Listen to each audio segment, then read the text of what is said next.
본 방송에서 제공되는 모든 정보는 투자 판단의 참고 자료이며 투자의 최종 책임은 본 방송을 이용하는 본인에게 있습니다. 네, 반갑습니다. 오늘은 1월 4일 화요일입니다. 자, 미국 증시가 굉장히 좋은 흐름을 보였습니다. 일단 시작과 동시에 상승 출발, 장 초반에는 살짝 흔들리는 모습이 있었습니다만은, 자, 바로 아침 시점 지나가면서 쭉 치고 올라가는 모습이었고요. 그냥 그대로 밀어 올렸습니다. 그래서 마무리까지 상승세가 계속 유지가 됐었던 그런 분위기 좋은 흐름을 보였다 보시면 될 것 같고요. 일단은 상승세로 마무리가 됐기 때문에 분위기가 좋게 끝났죠. 그것이 바로 연결되고 있다라고 생각하시면 될 것 같습니다. 다우지수가 플러스 0.68%, 나스닥은 플러스 1.2% 상승세를 보였고요. S&P 500 같은 경우도 0.64% 상승하면서 또다시 강한 상승 흐름을 보였다고 보시면 되겠습니다. 다우지수나 나스닥이 모두 상승하는 것은 시장의 분위기가 매우 좋다, 이런 것을 의미하기 때문에 지금 현재 시점에서 본다라면 뭐 기술주가 됐든 아니면 경기 호전이 됐든 시장 전반에 걸친 투자자들의 심리가 많이 개선되었다라고 보실 수 있는 내용이 되겠습니다. 자, 그런데 시장을 이끌어낸 가장 중요한 요소들 몇 가지가 있겠지만 그 중에서도 가장 중요한 것은 바로 애플과 테슬라가 아니겠는가라고 생각이 되는 부분입니다. 이 내용 한번 살펴보도록 하죠. 대장주 애플이 장중에 182달러까지 상승세를 보이게 되면서 역대 최고가를 새롭게 찍은 것은 물론 시가총액 3조 달러 고지를 돌파했다. 우리나라 돈으로 치면은 3,600 맞나요? 3,600조쯤 되는 거죠. 자, 그렇게 되는 부분인데 총 3조 달러를 넘긴 것은 이제 역사상 처음이죠. 네, 모든 그 기업들 가운데서 역사상 처음이고, 이게 또 2조 달러를 돌파한 지 무려 16개월 만에, 그냥 불과 16개월 만이죠. 불과 16개월 만에 2조 달러에서 3조 달러까지 그냥 수직 상승을 했다라는 부분들이죠. 이래서 그냥 미국장, 애플 뭐 이렇게 얘기하는 걸 수도 있겠습니다만은 지금 미국 시장의 분위기가 이렇습니다. 그러니까 일단은 선진 시장이 먼저 치고 나가면서 다 따라와, 이런 식의 느낌들을 주는 그런 상황일 수도 있겠어요. 그러니까 이런 포인트들이 우리가 관심을 좀 가져야 되는 모습들이고요.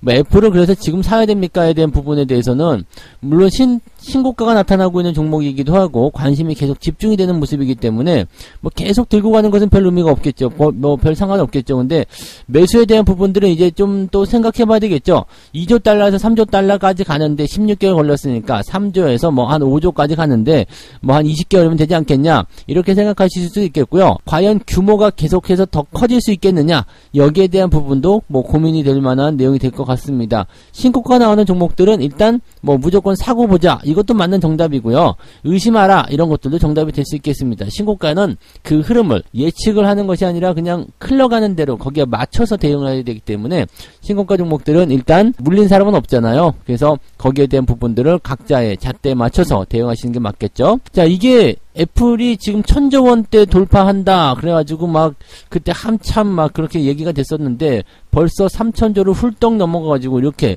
시총 3조 달러가 돌파가 되는 모습이 나타났다. 야, 물론 장 마감에는 시총 3조 달러에 조금 못 미쳤습니다만은 그래도 3조 달러 만들어졌죠. 그러니까 182.88까지 올라가니까 3조 달러가 돌파가 됐었는데 마감이 182.01달러란 말이에요. 그러니까 이렇게 되면 이제 살짝 못 미치지 못했는데 그냥 이거 3조 달러로 보시면 되겠고, 다음날 추가 상승이 더 일어날 수 있는 상황이기 때문에 뭐 긍정적으로 볼 수도 있겠죠.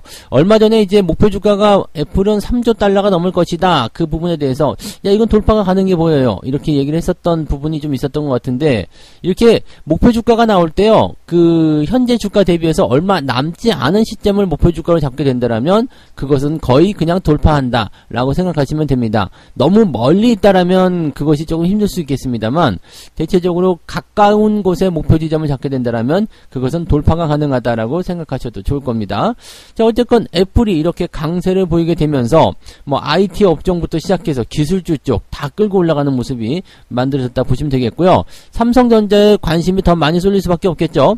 애플은 3,000조가 넘었는데 너는 왜 아직도 500조를 못 넘고 있느냐, 자, 이런 식으로 구분이 될 수도 있겠죠. 이거는 뭐 기업이 못나서가 아니라 시장의 규모 차이라고 보셔야 될 것 같은 느낌인데, 야, 이렇게 보면은 아무리 시장의 규모 차이라고 하더라도 너무 좀 차이가 많이 나서 저평가라는 생각을 자꾸 할 수밖에 없겠죠. 이렇게 되면 삼성전자도 뭐 1,000조 원 정도는 가져야 되는 거 아니냐, 현재가 대비해서 한 2배 정도는 더 뛰어야 되는 거 아니냐, 그런 식의 느낌까지는 우리가 생각해 볼 수 있을 것 같습니다. 삼성전자에 대한 관심이 또다시 높아질 수 있는 그런 모습이 아닐까 생각되고요. 자, 테슬라 같은 경우도 지금 보니까 지난 4분기에 고객 인도량이 최대인 30만 8,600대였다. 그래가지고 그냥 14% 가까이 13.5% 급등해서 마감이 됐어요. 어마어마하게 치고 올라가는 모습이죠. 그래서 지금 일단은 천슬라 다시 복귀하는 모습이고요. 더 치고 올라갈 수 있는 환경들을 만들어냈습니다. 그래서 지금 1199.78달러, 그래서 1200슬라의 복귀를 예고하고 있다.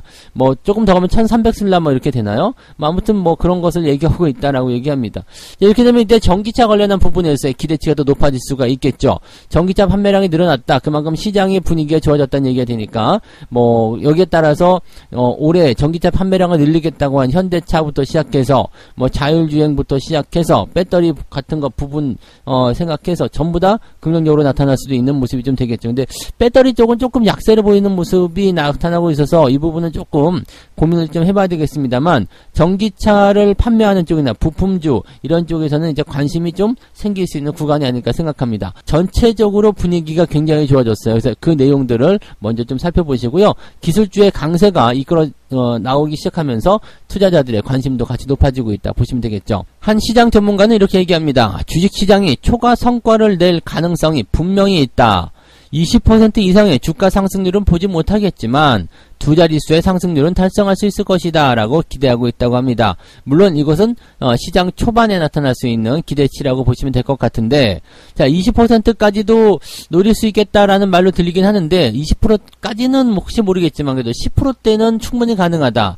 자, 우리나라 증시로 대입시켜 볼게요. 우리나라 증시가 10%대 상승하게 되면 3,300 직전 고점까지 올라가게 됩니다. 자, 그 정도까지 상승할 수 있는 부분, 미국이 만약에 20% 정도의 주가 상승률을 보였다라면 국내 증시도 그 절반 이상은 치고 올라가지 않겠느냐.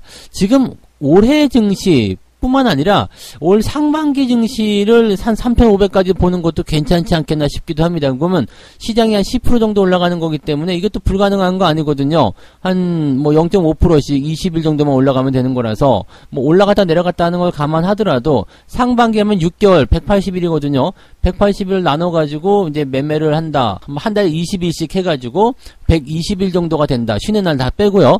120일 영업일 중에서 3분의 1만 올라가도, 아니면은 뭐 반반씩 올라갔다 내려갔다 한다고 하더라도 10% 정도는 충분히 올라갈 수 있지 않겠는가, 분위기만 탄다면 충분히 가능하지 않겠는가 라는 생각 좀 해볼 수 있겠죠. 그리고 상승하는 장에서는 주가가 상승하는 그 날이 훨씬 더 하락보다 크잖아요. 더 오래 걸리잖아요. 그러니까 아마도 상반기 때 충분히 조정을 받는다고 하더라도 가능성이 있지 않을까라고 생각합니다. 그래서 국내 증시든 해외 증시든 전체적으로 분위기가 살아나는 그런 시기로 가지 않겠나 생각되고, 거기에 대한 키워드는 경기가 회복되는 것, 그리고 뭐 오미크론, 그 다음에 뭐 금리 인상 등등에 대한 키워드들이 계속 달려있을 것이다 라는 부분, 그 다음에 소비가 증가가 되는 그런 상황들, 경기가 점점 좋아진다, 이런 식으로 우리가 해석을 하시는 게 맞는 거죠. 자, 일단 새해 첫 분위기를 잘 출발을 시켰기 때문에 일단은 이번 주 증시 흐름들은 긍정적으로 받아들이셔도 좋지 않겠는가, 이렇게 판단을 해보시면 좋을 것 같습니다. 우리 증시도 괜찮아 보이죠? 네. 자, 두 번째 이야기로 넘어가도록 하겠습니다. 오스템 임플란트 새해 첫날부터 이게 웬 날벼락이야 라고 생각을 하셨을 것 같아요. 아, 이거는 진짜 뭐 깜짝 놀랄 일이죠. 오스템 임플란트의 거래 정지, 이 정지가 되는 것도 참 놀라운 일인데 횡령 금액 자체가 지금 1,880억, 이제 뭐 국내 상장사에서 역사상 뭐 최대치 최고 금액 뭐 이런 식으로 나왔다고 합니다. 그래서 어마어마한 부분이죠. 오스템 임플란트는 상당히 회사가 좋은 회사예요. 지금 뭐 유벌부터 시작해가지고요, 뭐 수익 성장성이거나 탄탄하죠. 기업 자체가 굉장히 좋은 기업인데 그 기업 분석이라든지 이런 것들, 사실 횡령이라는 것은 우리가 알아낼 수가 있는 부분이 아닙니다. 그거 뭐 속아서 도둑놈이 살살살살 돈을 빼가고 있는 상황인데 그걸 밖에 있는 사람이 어떻게 하겠습니까? 안에 있는 사람도 모르는데 밖에 있는 사람도 할 수가 없는 거죠. 그러니까 사실 이런 횡령 같은 경우는 그냥 날벼락 같은 공시다, 이렇게 생각하시면 되는데 뭐 운이 조금 없었다라고 보셔야 될 것 같은 느낌이에요. 상장 폐지가 될 것이냐 안 될 것이냐, 거기에 대한 얘기 굉장히 많은 편이고요. 지금 오스템 임플란트 지분의 45%가 또 외국인이란 말이에요. 그러니까 외국인들 같은 경우도 지금 난리가 난 상태가 되겠죠. 이게 웬일이냐, 네, 큰일 났다, 뭐 이런 식으로 얘기가 좀 나올 것 같아요. 상황을 좀 살펴보니까 자금 관리를 하던 직원이 회사 돈 1,880억 원을 횡령한 사실을 확인했다. 그래서 고소장을 현재 제출한 상태다라고 공시를 좀 한 거고요. 지금 자기 자본의 91.8% 해당하기 때문에 이거는 그냥 걸리게 되면 무조건 상패가 되는 상황이 되는 부분입니다. 근데 여기에서 이제 상패가 안 당할 것이냐 당할 것이냐 또 거래 정지는 얼마만큼 될 것이냐 여기에 대한 부분이 이제 가장 중요하겠죠. 주식 거래는 일단 중지를 시켰어요. 그 주식 거래는 일단 당장 중지를 시켰고, 횡령의 규모가 일반 직원일 경우에는 자기 자본의 5% 이상, 그리고 임원인 경우 자기 자본의 3% 이상이거나 10억 원 이상이라면 해당 상장사의 상장 적격성 실질심사 사유가 발생한다라고 되어 있습니다. 이게 그냥 법으로 되어 있는 부분인데 지금 뭐 10억 원 이상이니 뭐 5% 이상이니 이거 지금 다 붙일 게 아니죠. 자기 자본의 92%에다가 1,180억 원이에요. 1,880억 원이요. 어마어마한 부분이에요. 이거는 뭐 상장 적격성 실질심사가 일단 진행이 돼야 되겠다라는 얘기가 되는데, 자, 여기가 이제 중요한 거죠. 이 상장 폐지가 될 것이냐 아니냐에 대한 부분인데, 이 적격성 실질심사 사유가 발생한 날로부터 15일 영업일 내에 실질심사 대상 여부를 결정하게 된다고 합니다. 그러니까 필요 없어 라고 한다 그러면 지금 21일까지잖아요. 영업일을 쳤을 때 15일이니까 21일 전에 이제 이런 심사가 필요한지 아닌지 이게 결정이 돼요. 그래서 심사가 필요 없어요 라고 한다라면 그냥 거래 재개가 될 거고요. 심사가 좀 필요합니다 그러면 이제 문제가 복잡해지죠. 그래서 필요에 따라서는 1회 이상, 1회 정도 그 실질심사 대상 여부를 연장할 수가 있는데, 이렇게 되면 최장 30일까지 소요가 된다. 즉, 실질심사에 대한 부분이 확정이 되기까지 최소 15일 안으로 한번 들어가는 부분이 있을 거고, 그 다음에 최장 30일까지도 이제 거래 정지가 될 수 있다라는 거. 그냥 이 심사 여부를 확정하는 데만 그 정도 시간이 필요하다는 이야기죠. 그러니까 일단은 오늘 내일 이게 거래가 풀릴 일은 아닙니다. 그래서 적어도 이번 주 이상 넘어가야 되지 않겠어요? 다음 주나 돼야, 아니면 다다음 주 돼야지 거래가 풀릴 수 있다라는 얘기가 좀 되는 거고요. 지금 실질심사 여부가 만약에 이제 뭐 대상 아니야 괜찮아라고 얘기한다면 그냥 거래가 재개가 되겠지만, 그게 아니라 실질심사 여부가 필요합니다, 심사가 필요합니다라고 얘기하게 된다면 그때부터 이제 아주 골 때려져요. 여기 실질심사가 들어가서 상장 폐지가 될 것이냐 안 될 것이냐, 이게 중요한 포인트가 되는 거고요. 그 다음에 상장 폐지가 안 된다고 하더라도 개선 명령 이런 게 들어갈 수밖에 없거든요. 개선 명령 들어가면 일단 1년 무조건 들어간다 보셔야 돼요. 그래서 1년 동안 개선 명령서를 받아보겠다. 그래서 니들이 어떻게 그 현재 위기를 극복하는지 그 개선에 대한 포지션을 보고서 너희들에게 다시 거래 재개권을 주겠다, 뭐 이런 식의 얘기가 나올 수가 있는 거죠. 그러니까 실질 심사가 들어가게 되면은 일단 골치 아파져요. 그러니까 이거는 15일 안에 끝내는 것이 가장 좋다, 가장 그것이 좋다. 대상으로 들어가게 되면 일단 그때부터 골치 아프다 라고 생각하시면 됩니다. 지금 현재 시점에서 본다면 이제 회사 측에서 하고 있는 그런 어떤 조치사항들, 계좌를 일단 동결을 해가지고 상당 부분을 돌려받을 것이다. 지금 이게 중요한 것 같아요. 그러니까 만약에 1,800억 원 정도의 그 횡령이 발생을 했어요. 근데 뭐 한 1,600억, 1,700억 정도를 돌려받을 수 있다. 그렇게 된다면 뭐 이 정도면은 그래도 괜찮을 것 같아요 라고 얘기가 될 수 있는 상황이거든요. 근데 돌려받지 못하는 상황이 벌어지게 됐다. 이렇게 되면은 문제가 커질 수 있죠. 물론 이제 돈을 다 현금으로 뽑아가지고 뭐 어떻게 했는지 어쨌는지 모르겠어요. 근데 지금 보니까 뭐 동진 세미캠 쪽으로 투자를 해가지고 얘가 또 파주 왕개미라며요. 파주 왕개미. 저 아니에요. 저는 파주 대장개미고요. 걔는 파주 왕개미잖아요. 그래서 파주 왕개미가 동진 세미캠에 투자했다, 뭐 그게 같은 인물이다, 뭐 이런 얘기 있었잖아요. 그런 얘기가 나오면서 이제 동진 세미캠 주식이 지금 뭐 1%밖에 안 남았을 것이다, 또 거기에 투자해가지고 손해를 또 봤다, 이런 얘기들 전해지면서 상당히 이게 약간 복잡한 상황이 좀 된 거죠. 지금 이 실질심사의 중요한 그런 포지션은 돈을 얼마만큼 회수할 것이냐, 이것도 중요한 하나의 포인트가 될 것 같아서 여기는 조금 시간을 두고 지켜봐야 되지 않을까 생각돼서요. 당장 거래 재개가 되기는 좀 어려울 것 같습니다. 이게 보통 시장이 조정을 받을 때 거래 정지가 되어 있으면 그래도 조금 더 나은데, 지금 연초에 시장이 조금 상승 분위기를 타고 있는 상태에서 거래 정지가 되면은 그냥 2배로 2차적인 어떤 그런 손해를 보고 있는 느낌이 좀 나올 수가 있겠죠. 그러니까 이런 것들은 상당히 좀 고통스러우실 거라 좀 생각이 듭니다. 근데 일단 결과적으로는 네, 상장 폐지는 안 될 거라고 보시면 될 것 같아요. 상장 폐지 되기가 좀 어려운 기업이죠. 그래서 상장 폐지가 될 만한 부분은 아니고요. 뭐 일단은 투자자들도 굉장히 억울한 상황이잖아요. 그러니까 그런 부분들을 봤을 때는 일단은 뭐 상장 폐지까지는 안 갈 것이라고 생각하시면 될 것 같은데 대신에 자금이 묶이는 시간이 오래 걸릴 것이다 라고 생각하셔야 될 것 같습니다. 자금이 묶여있다라는 것 그 자체가 사실은 굉장히 고통스러운 부분이겠죠. 당장은 거래되기가 되게 좀 어려울 것 같고요. 시간이 조금 필요할 것 같다. 대신에 상장 폐지까지는 그렇게 생각하지는 않으셔도 될 것 같습니다. 그래서 너무 걱정은 하지 않으셔도 될 것 같은데 조금 첫날부터 액땜했다 정도로 생각하시는 게 맞지 않을까 이렇게 생각을 해보시는 게 좋을 것 같습니다. 시간 조금 두고 생각하셔야 될 것 같은 사안인 것 같습니다. 자, 세 번째로 넘어갑니다. 친환경 날개를 단 원자력 관련한 종목군이 다시 주목을 받기 시작했습니다. 유럽연합에서 원자력 발전을 환경, 기후, 친화적인 녹색 사업으로 분류했다. 이게 초안이 일단 들어갔어요. 그래서 이쪽 부분들이 이제 뭐 일단은 유럽 쪽으로 원자력을 진출시킬 수 있는 교두보가 되었다. 뭐 이런 식의 얘기인 거죠. 문이 열렸다. 이런 식이 되는 부분입니다. EU가 원전을 그린 텍소노미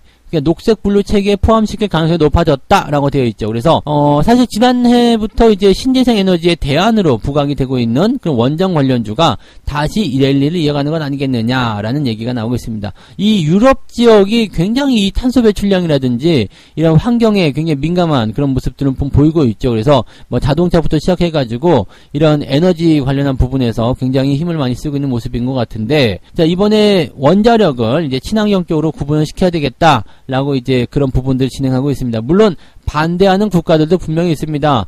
이게 무슨 친환경이냐 뭐 이런 식으로 해서 반대하는 부분도 물론 있습니다만 집단으로 밀고 나가게 된다라면은 대체적으로 이제 민주주의 사회에서 다수결의 원칙 이런 식으로 나올 수가 있잖아요. 그러니까 이거는 아마 통과되지 않겠느냐라고 생각이 드는 부분입니다. 그래서 거기에 맞춰서 또 움직임이 나와야 되지 않을까라는 생각을 좀 해볼 수가 있겠습니다. 그러면 이렇게 됐을 경우에 원자력 관련한 종목군들이 당연히 수혜를 보게 되는데 이 원자력 관련주가 수혜를 보는 입장을 조금 다르게 생각할 필요가 있어요. 국내에서 원자력이 막 활발하게 돼서 뭐 원전 재개라든지 이런 쪽으로 들어가는 것이 아니라 수출 쪽으로 봐야 된다는 얘기죠. 그러니까 수출을 하게 되는 것. 그러면은 원자력에 대한 기술을 수출할 수 있을 정도의 역량이 있는 기업, 원자력 관련한 부품주나 이런 쪽도 당연히 포함되겠습니다.만 그래도 수출을 할 수 있는 그런 기술력을 가진 기업. 그 다음에 또 한 가지 플랜트 쪽이겠죠. 근데 이런 쪽이 굉장히 중요한 포인트가 되겠습니다. 그러니까 그게 원자력 발전소를 하는 것 자체가 이제 플랜트라고 봐야 되겠습니다만 그쪽으로 이제 우리가 확인을 해보시면 좋을 것 같아요.